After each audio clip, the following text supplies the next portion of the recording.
Kejayaan VOC di Maluku sering terdengar dan muncul dalam buku-buku sejarah. Tapi, itu adalah kebohongan besar dalam sejarah yang kita pelajari di sekolah. Faktanya, di tahun 1637, ketika armada VOC yang katanya tak bisa mampu dikalahkan, ternyata lari terbirit-birit dari pasukan kaki Ali di Maluku.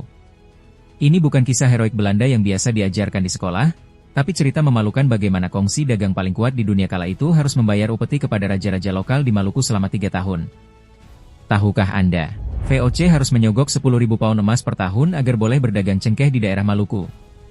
Selain itu, pasukan Belanda kalah telak 3 kali berturut-turut di daerah itu, salah satu wilayah di kota Ambon. Hingga gubernur mereka meminta pulang kembali ke Amsterdam.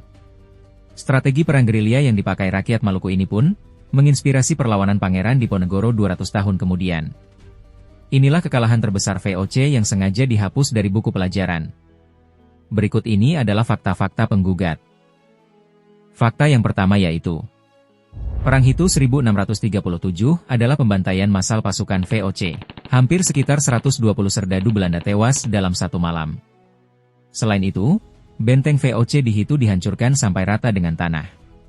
Karena pembantaian ini, Kapten Van der Hagen pun tewas dengan 17 tusukan keris di bagian dada.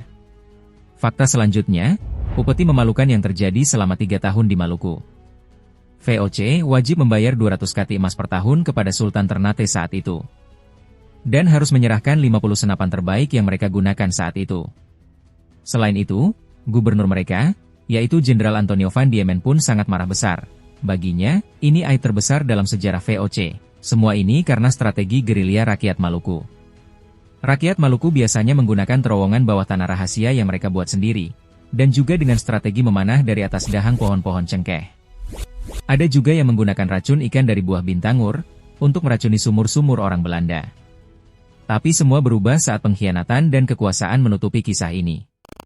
Di tahun 1643, VOC menyuap penguasa lokal untuk menangkap kaki Ali.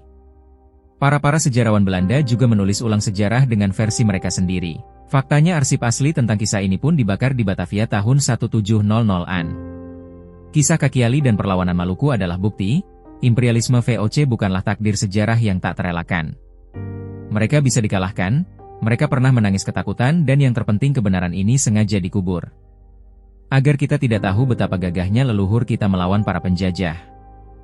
Like dan bagikan, jika Anda percaya, VOC tidak sehebat tulisan dalam buku sejarah.